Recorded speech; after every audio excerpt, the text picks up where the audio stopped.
In this video I will share the secret on how to mix your audio for TikTok. I'm Marlon and welcome to the White Noise Studio. A lot of users use TikTok on their phone, but more and more content creators are stepping up their game with professional video and audio, which is created on desktop and then uploaded to TikTok. There are a few things happening with the audio of TikTok. On the desktop playback, which almost no one uses, the audio gets capped to -1 dB. Nothing exciting here. But on the TikTok app, very interesting things are happening with the sound. On the app there isn't any loudness normalization or EQ happening, but it uses volume compression and limiting with a volume peak normalization to guarantee a constant volume on all videos. I will demonstrate with one of my videos. This is the audio before uploading.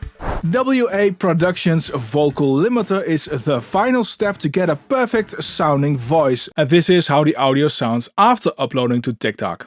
WA Productions Vocal Limiter is the final step to get a perfect sounding voice. You can really hear the pumping effect of overcompression and limiting. At first I was under the assumption that TikTok does something similar as YouTube. And that is taking the average loudness measured in loves of your video and lowering the volume when it's too loud. I tested that by uploading a bunch of videos to a TikTok test account.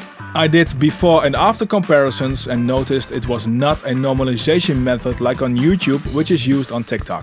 It was obvious the audio got compressed, so I needed to do new tests. I created 2 new videos, one with a snare drum with increasing volume and one with a white noise volume ramp. First I checked if there wasn't any EQ applied by TikTok by doing a phase cancellation test. By phase flipping one of the tracks you hear nothing, which means there's no frequency roll-off or enhancing happening, they are exactly the same. You can see the compression and limiting kicking in though. And I also checked with a ramped white noise audio clip to see what the compression does. If you see the TikTok audio waveform, you see the volume is curved and flattens out. This means there's a soft knee compressor which gradually compresses more and more, which shows in this curved line. A hard limiter would have shown a normal constant rise and then a hard straight line where it kicked in. In order to have a reference in mixing, I did a lot of trial and error with compressor settings. I have come close, but it's not perfect, but it will work as a reference in mixing for TikTok.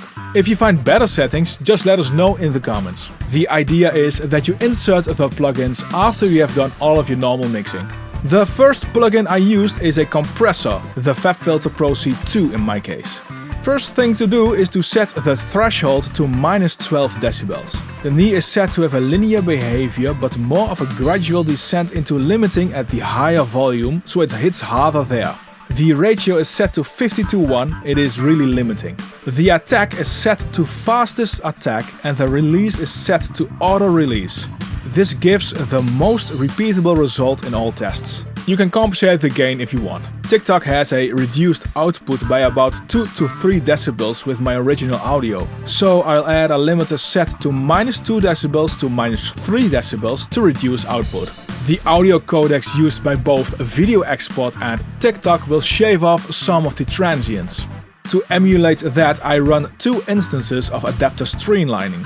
One emulates the video export codec and the other one will have a low quality MP3 or AAC codec for TikTok emulation. This is optional though. To get the best mix for TikTok, mix as you normally would for video. Make sure it sounds good on mobile, so the low end is less audible on mobile devices and it's more low to upper mid-rangey.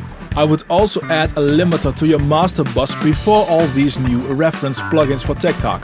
And dial back the output level of the limiter and increase the volume until you hit the TikTok compression and turn it up as far as it still sounds good. When it starts to compromise your mix, dial back. You can also add a master EQ to see if dialing back the low end will make the TikTok compression work a bit less aggressive. If you're happy with the end result, remove or mute the plugins for the TikTok mix reference and export the audio. To find out how to prepare audio for YouTube, check out the video displayed on screen right now. Don't forget to subscribe to this channel and like this video. Thank you for watching and I will see you in the next one. Bye!